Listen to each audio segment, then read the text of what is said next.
네, 안녕하십니까. 명인들의 복귀 화요일 김동현입니다.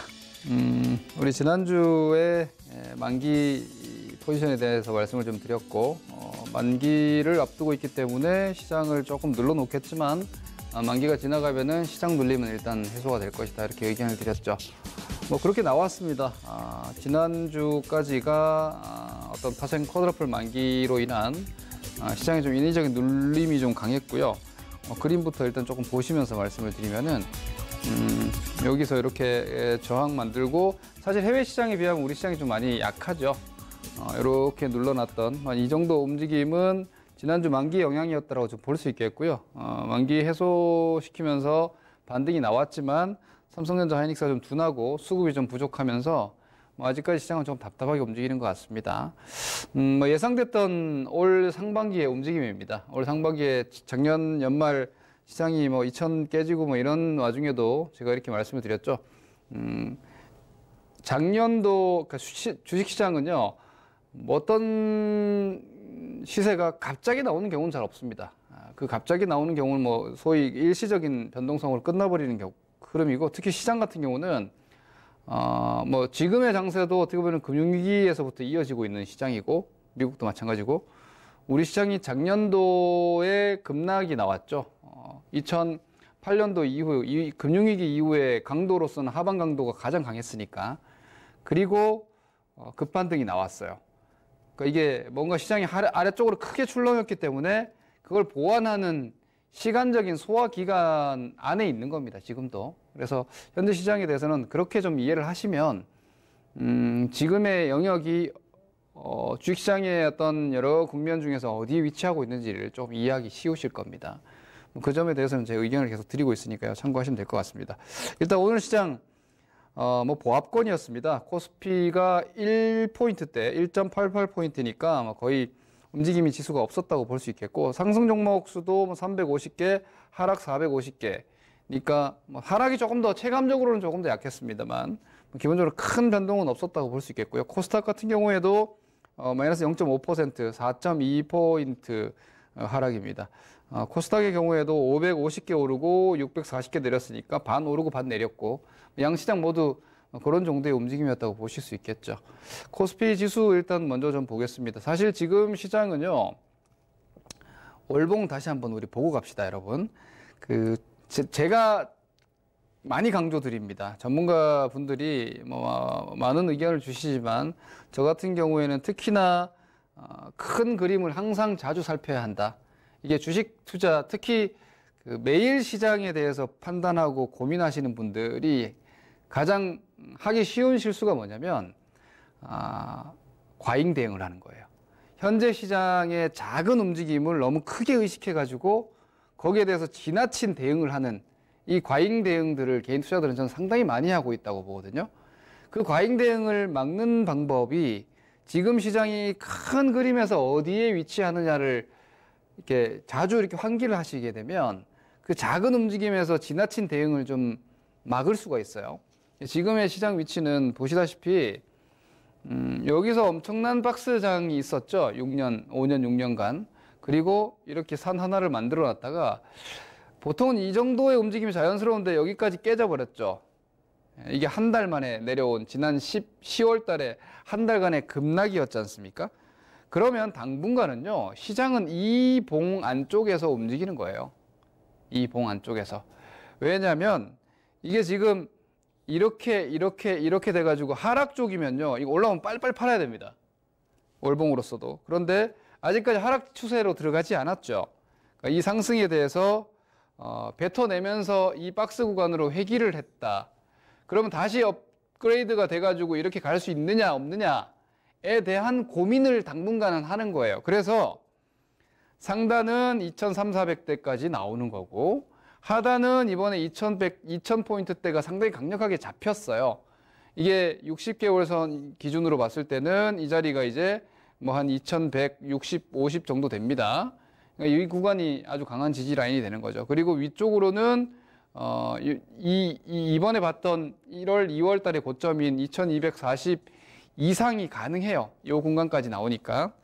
이런 위치라고 보시면 됩니다. 이렇게 한번 확인을 하고 일봉 지수로 다시 돌아와서 보시면은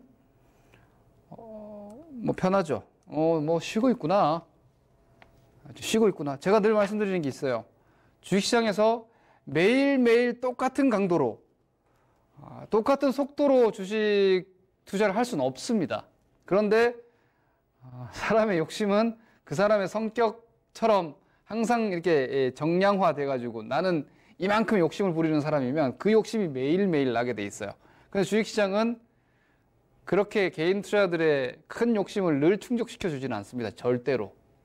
그래서 지금 같은 시장에서는요, 너무 욕심을 많이 내거나, 되게 급한 수익, 급하게 빨리, 설령 지금 조정장 이후지 않습니까? 조정이 작년도까지 1년짜리 조정이 나왔고, 몇 달 전까지만 해도. 지금 반등 초입이에요. 그러다 보니까 지금 많은 개인 투자자들의 투자 심리는 어떠냐? 일단 데미지를 한번 작년에 입었어요. 그리고 지금 회복을 해야 되는데, 투자자들의 마음 다 똑같아요, 여러분. 손실은 천천히 입었어도 회복은 빨리 하고 싶은 게 사람의 마음이에요. 아주 자연스러운. 그러다 보니까 지금 급한 거예요. 그리고 뭔가 회복이 되는 듯 하다가 지연되고 답답해지니까 여기서 발 동동동동동동 구르면서 쓸데없는 실수가 자주 나올 수 있는 구간이에요. 이 점을 특별히 여러분 각별하게 좀 주의하시자라는 말씀을 먼저 드립니다. 자, 지금은 여기가 지금 보시다시피 121선, 61선입니다. 아주 강한 지지선입니다. 이 자리가. 그죠? 추세가 밑으로 쭉 벌어졌다가 이렇게 잡혀내면서 장기 골든 크로스가 지금 나고 있어요. 21선이 위에서 고개를 살짝 숙이고 있죠. 시장 지수 지금 어디 있는지를 보십시오, 여러분. 보시면은 이 안쪽에 그냥 갇혀 있습니다, 이렇게. 그죠? 5일 이동평균선과 20일 이동평균선 안쪽에 1단계로 있죠. 요 안쪽에. 요만큼입니다, 여러분. 요 5일 이동평균선과 20일 이동평균선이 요만큼이에요. 지금 요 안쪽에서 1차적으로 갇혀 있고요. 조금 내린다 해도 여기서 강하게 지켜줍니다. 여기가 어디냐? 2140 정도 되겠죠. 지금 2170 되니까 뭐 밀려봐야 30포인트다 하면 지금은 그냥 편안하게 보시면 됩니다. 시장지수 크게 스트레스 받으실 거 없고요. 상단으로는 약간 막혀 있는 듯 하지만 이 자리가 2190 정도 돼요. 2190 정도. 정확한 포인트를 한번 찍어보죠.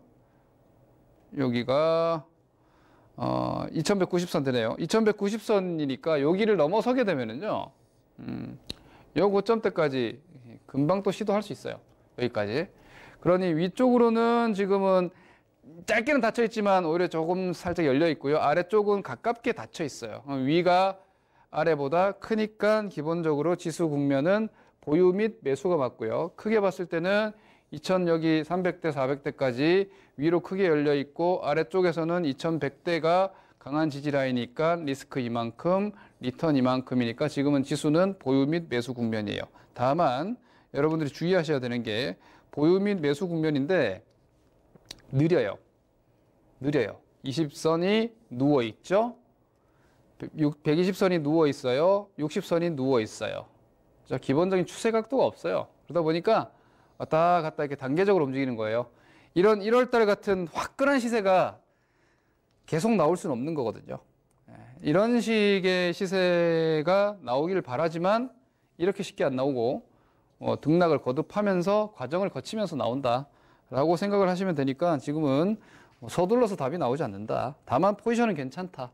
이렇게 시장지수 구조로도 정리를 하시면 되고요. 중요한 거는 코스닥 지수 말씀드리고 종목 기준으로 좀 이야기할게요.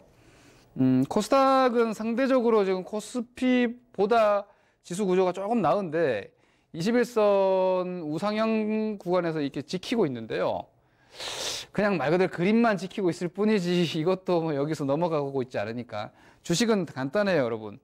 그러니까 저항을 넘지 못하면은 정체가 되는 거고요. 지금 코스닥도 여기서 이렇게 이 자리 정체를 보이고 있죠. 못 넘어가니까 오히려 아래쪽으로 살짝 이렇게 하방 압력을 받는 거예요. 밀려도 얘네들도 여기서 이렇게 받아주고 120, 60 지지라인이 있으니까 양시장 모두 아직 제한적인 등락이고 조금 느릴 뿐이지 아래쪽에서는 강하게 버텨주고 위가 오히려 조금은 더 여유롭다. 여전히 중기적 포지션상으로는 이렇게 시장 지수는 이해를 하시면 돼요. 단지 둘 다 마찬가지예요. 속도가 좀 느리다. 포지션은 매수냐 매도냐 주식을 사야 되느냐 현금을 만들어야 되느냐의 1차적인 결정이 있지만 그보다 좀 더 고차원적으로 갔을 때는 이게 빠른 시장이냐 느린 시장이냐도 대단히 중요합니다, 여러분. 거기에 맞춰서 우리가 전략적인 판단을 하는 거니까 주식을 팔았다가 지켜볼 것이냐 아니면 좀 느긋하게 기다릴 것이냐, 매수를 할 때도 종목을 고를 때도 적극적으로 공격적인 종목을 살 것이냐, 좀 저점 매수를 하든지 혹은 시간을 여유를 두고 이렇게 갈 거냐, 그게 바로 실전이거든요. 그런 실전적인 관점에서는 지금의 시장 속도는 아주 중요해요. 시장이 느리고, 시장이 이렇게 느리다 보니까 종목들도 그 느린 시장의 템포를 맞춰버리는 겁니다. 종목은 누가 움직입니까? 주체 세력이 있을 거예요. 그 주체 세력이 어떤 종목을 매집을 막 하다가도 시장이 느려요. 그리고 그 모멘텀이 어느 정도 제한적이에요. 그럼 그렇게 비싸게 사줄 필요가 없거든요. 주도 세력들도. 그럼 천천히 누르는 거예요. 한번 팔아먹었다가 밑에서 다시 받고, 또 어느 정도 개인들이 붙어주거나 혹은 뭐 외국인 주체들이 올라와가지고 매수해줬을 때 또 한번 챙겼다가 밑에서 다시 받고, 이런 식의 박자가 계속 나온다는 말이에요. 근데 개인 투자자들, 아까 제가 말씀드린 대로 특히 이제 단타 치거나 하신 분들은 항상 바빠요. 항상. 시장은 느린데, 시장은 느려요. 그러니까 이렇게 생각을 하시면 되는 거죠. 기본적으로 지금 장세는 1월달 장세가 약간 고속도로처럼 뭐 시속 110km 이렇게 좀 빠른 장세였기 때문에 뭐 올라만 타도 어느 정도 빠른 속도로 갈 수 있는, 혹은 빠르게 갈 수 있는 확률적인 요건들이 좀 많았다면, 지금은 기본적으로 뭐 어린이 보호구역, 되게 30km, 50km 이렇게 느리게 가는 국면이란 말이에요. 거기서 빨리 가면 어떻게 사고 나죠. 나 혼자 빨리 가려고 하다 보면 사고 나는 거예요. 그러니까 그 속도에 맞춰야 돼요. 어느 정도 전체적인 시세 속도가 느린데 혼자 빨리 가려다 보면 그 틈이 작기 때문에 작은 확률을 자꾸 잡으려고 하다 보면은, 확률이 작다는 건 뭐예요, 여러분? 전체 8알의 종목이 느려요. 근데 2알의 종목이 그 중에서 좀 눈에 띄는 게 빨라요. 그리고 개인들의 멘탈이 깨지는 이유가 뭐냐면, 떨어지는 건 원래 눈에 잘 안 보여요.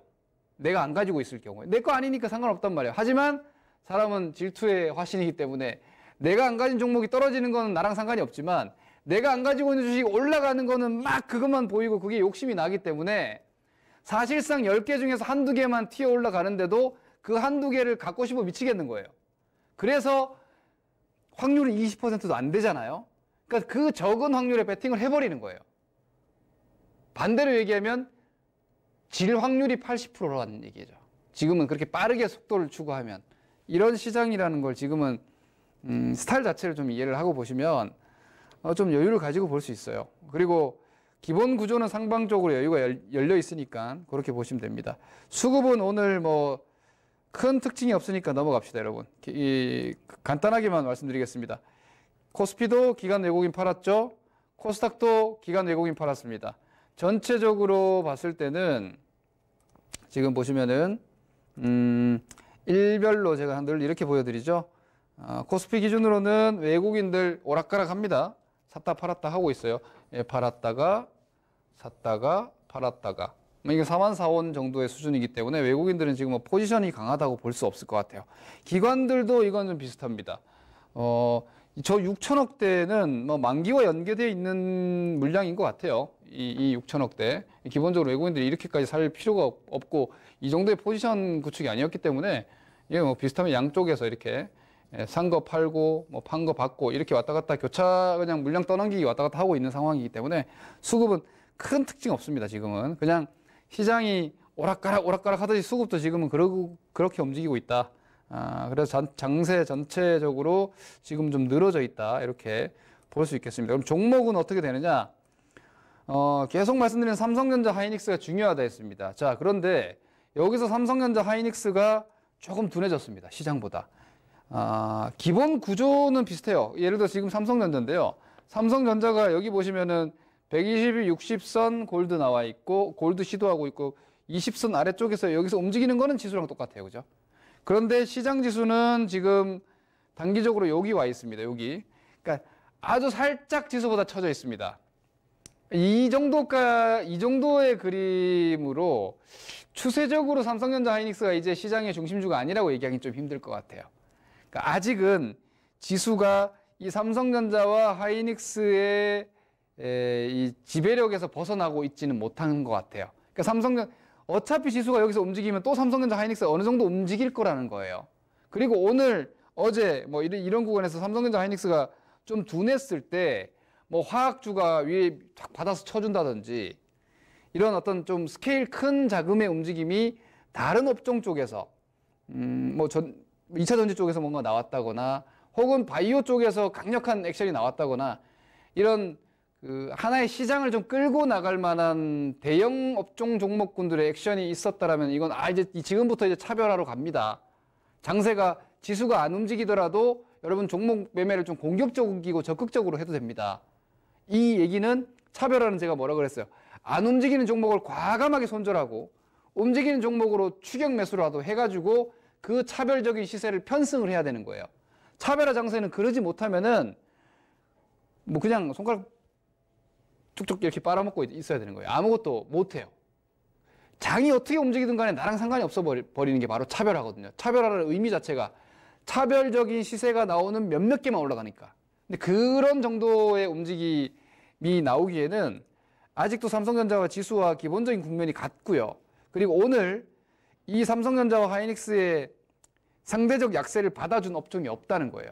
그 말은 아직도 지수 대형주 전반이 시장 지수와 연동하고 있고 뭐 특별하게 치고 나가는 게 없다 이렇게 보시면 됩니다. 뭐 이런 부분들은 뭐 잠깐 그림만 보시면 LG화학 같은 것도 역시 마찬가지죠. 지수랑 똑같은 비슷한 위치고요. 포스코 같은 것도 뭐 뭔가 뭐 바쁜 것 같지만 결국은 같이 수렴하고 있을 뿐이라는 겁니다. 큰 특징이 없다는 거예요. 업종 종목들에서. 그러니까 내게 답답하다고 해서 남의 주식 간다고 해도 지금은 별 답이 없다는 거죠. 아주 뭐 예를 들어서 구조적으로 큰 차이가 나는 종목을 약간 미세하게 조율하는 것 정도는 가능하겠지만 뭐 우량한 종목들 약하니까 다 손절해가지고 저게 좀 나은 것 같으니까 전부 이동해본들 내일 되면 또 상황이 달라질 수 있다. 지금은 이런 시장이라고 보시면 될 것 같습니다. 그리고 바이오주들도 마찬가지입니다. 월 초에 좀 액션이 있었죠. 월 초에 지금 셀트리온 헬스케어나 이런 것들이 3월 초에 지금 이렇게 아슬아슬하게 있다가 그죠? 이런 위치는 이런 그림 되게 안 좋지 않습니까? 좀 위협적인 하방에 대한 이탈 위협까지 했던 자리인데 월 초에 이렇게 분위기가 좀 좋아지나 했는데 뭐 역시 마찬가지입니다. 역시나 그냥 제자리에서 그냥 요 정도 수준에서 왔다 갔다 하는 것밖에 되지 않습니다. 여기서는 위로도 갈 수 있고 아래도 갈 수 있고 아무것도 아닌 수렴이 계속되고 있다. 바이오 또한 지금 크게 특징을 못 보이고 있다. 지금 이 정도 뭔가 스케일, 바이오도 사실 유동성이 크지 않습니까? 이런 뭔가가 나왔다면 삼성전자 하이닉스가 약할 때 이런 셀트리온 계열의 종목들이 이게 추가적으로 여기서 이렇게 있다가 더 치고 나가준다거나 이러면은 이거 사면 되는 거예요. 지수가 못 가도 이거 사면 되는 거예요. 이거 사면. 그러면 이 구간 수익률이 난단 말이에요. 근데 지금 이것도 그냥 실패했다는 거예요. 이런 게 자, 이게 지금 LG생활건강이고요. 얘가 지금 호텔신라예요. LG생활건강 화장품 호텔신라 같은 경우는 면세점을 필두로 해가지고 뭐 중국 항공편 증편 정도의 모멘텀으로 단기적으로 어제 오늘 어제 기준이죠. 조금 상대적으로 좋은 모습이 나온 건 맞는데요. 이게 과거에 2013년도나 4년도, 2014년도 그 구간처럼 중국 소비주로 대형 주도 움직임이 가기는 좀 어려울 것 같아요. 이건 저는 개별주 시세 같이 보는 게 맞을 것 같아요. 그러니까 다른 종목보다는 흐름이 좋아요. 흐름이 좋아서 당분간은 상대적인 견고함이 유지가 되겠지만 제가 말씀드리는 그 차별화의 어떤 기준까지 보기에는 좀 부족하다는 거예요. 스케일 자체도 너무 좀 작고요. 그리고 뭐 그냥 이렇게 모멘텀적인 측면도 제가 옛날부터 얘기했던 부분이 문화적인 부분이 화장품이나 이런 것들 우리나라도 옛날에 그 뭐 니폰 스타일이라고 해가지고 일본 문화나 이런 것들 되게 유행했던 적이 있잖아요. 그 일시적이란 말이에요. 그 결국 자국 문화로 수렴하게 돼 있어요. 그래서 저는 중국 뭐 한류를 포함해가지고 중국 소비 트렌드 자체도 뭐 이전에 보다 더 커지긴 좀 어렵다고 생각해요. 그래서 하나의 큰 산을 만들어 놨기 때문에 앞산보다 더 큰 뒷산이 나오기 쉽지 않다. 앞에 산보다 더 큰 산이 나오는 건 완전 산맥이죠. 그죠? 그 나오기 쉽지 않다는 거예요. 그래서 이런 그 시세 이상으로 나오기는 좀 어렵지 않을까라고 보기 때문에 개별성으로 좀 보시는 게 맞지 않나. 제가 늘 말씀드리는 차별화가 중국 소비 쪽에서 시작됐다라고 하기에는 좀 부족하다. 그 정도의 스케일은 아니고 그냥 개별 섹터의 흐름이 좀 더 상대적으로 낮다 정도로 보시면 될 것 같습니다. 그다음 이제 뭐 OE 솔루션, 이거 5G죠. 이런 종목들, 그리고 뭐 아프리카 TV, 뭐 개별적으로 지금 뭐 그 동영상 콘텐츠가, 영상 콘텐츠가 수요가 상당히 많으니까, 그리고 MC넥스 뭐 이런 종목들도 뭐 이후 자율주행차라든지 이런 개별적인 모멘텀들, 한세실업 같은 경우에도 뭐 베트남과의 어떤 관계 개선이나 기본적인 뭐 턴어라운드 기대감, 이런 아주 개별, 제가 지금 말씀드린 오이솔루션, 아프리카 TV, MC넥스, 한세실업뿐만이 아니라 많은 종목들이 개별적으로 괜찮은 움직임이 나오는 종목들이 있는데, 이런 그림은 얼마나 좋습니까, 여러분? 그래서 이런 종목은 딱딱 가가지고 쉴 때도 안정적으로 쉬다가 또 쳐주고, 치다가 또 쳐주고, 정말 20선 따라서 쫙 예쁘게 움직이잖아요. 이런 게 대형주나 큰 자금에서는 없어요, 지금. 기본적으로 이런 종목들도 사이즈가 좀 작은 거, 큰 종목 해봐야 한 1조 원짜리. 그죠? 이런 종목이고, 뭐 한 1,000억대, 뭐 3,000억대, 이 정도 종목들만이 움직이니까 개별주도 다 움직이지 않고요. 그런 선별적인 정도의 시장으로 국한되고 있다. 이렇게 보셔야 되겠습니다. 그리고 이런 종목들도 많은 종목 중에서 극히 일부니까, 제가 볼 때는 지금 시장은 광범위한 수익률 게임은 결코 아니에요. 그러니까 나만 지금 뭔가 너무 느린가? 시장에서 수익률 게임이 엄청나게 활발하게 진행되고 있는 게 아닌가라는 고민은 그렇게 깊게 하실 필요가 없을 것 같아요. 10개 중에서 한두 개인데 저 한두 개의 포트폴리오에 넣고 탄력적인 매매하시는 것 정도 추정하셔야지, 모든 포트폴리오를 저런 식으로 갔다가는 또 흐름이 다른 쪽으로 바뀌어버릴 수가 있어요. 지금 그런 장이다. 이렇게 아직까지는 극단적 차별화, 가는 게 계속 가고 약한 게 막 밑으로 파고 내려가는 정도의 시황이 아니라는 거예요. 그 점만 인지하시면 될 것 같습니다. 전략적으로 마무리하게 되면요. 2150포인트대는 뭐 어느 정도 주식 보유 구간이다. 매수 및 보유가 가능한 구간이다. 쉽게 지수 레인지를 이렇게 잡으시고요. 좀 점진적인 시장이에요. 뭔가 수익을 10% 정도 내고 싶으면 한두 달 이렇게 가셔야 돼요. 10% 적지 않아요. 그죠? 이렇게 너무 급하게 서두르지 말자, 이렇게 말씀드리겠고요. 이제 또 실적이 이제 스트레스가 될 거예요. 그러니까 1분기 실적이 좀 좋은 종목군들은 지금부터 4월 초 정도까지 상대적인 시세가 좀 좋을 수 있으니까 그런 점들 좀 추스려 보시고, 추세적인 분기가 아닌데 요즘 보면 한 10% 정도 질질 흘러내리는 종목들 많아요. 그런데 저점 같은 건 안 깨지는 이런 것들은 좀 기다리시면 다시 반등 줄 거예요. 좋은 종목들은 지금 시장 밸류도 낮고 종목 밸류도 낮은 구간에서는 무너질 정도의 공포스러운 시장은 아니니까, 매수도 매도도 다 너무 과잉 대응하지 않으시면 뭐 다음 주, 다다음 주 보면 또 정상적으로 지금보다 계좌가 좀 올라갈 수 있는 그런 영역이다라고 보시면 될 것 같습니다. 이렇게 참고하시고요. 오늘 이따 잠시 뒤에 제가 공개 방송이 있으니까 6시 20분부터 박스장에서 여러분들이 어려워하는 박스장이죠. 거기서 의사결정을 좀 쉽게 하실 수 있는 방법에 대해서 말씀을 드릴 테니까 그 점도 참고하시기 바랍니다. 한 주간 성공 투자하시고요. 좀 느릿한 시장은 여유가 필요합니다. 파이팅 하시기 바랍니다. 감사합니다. 김동윤이었습니다.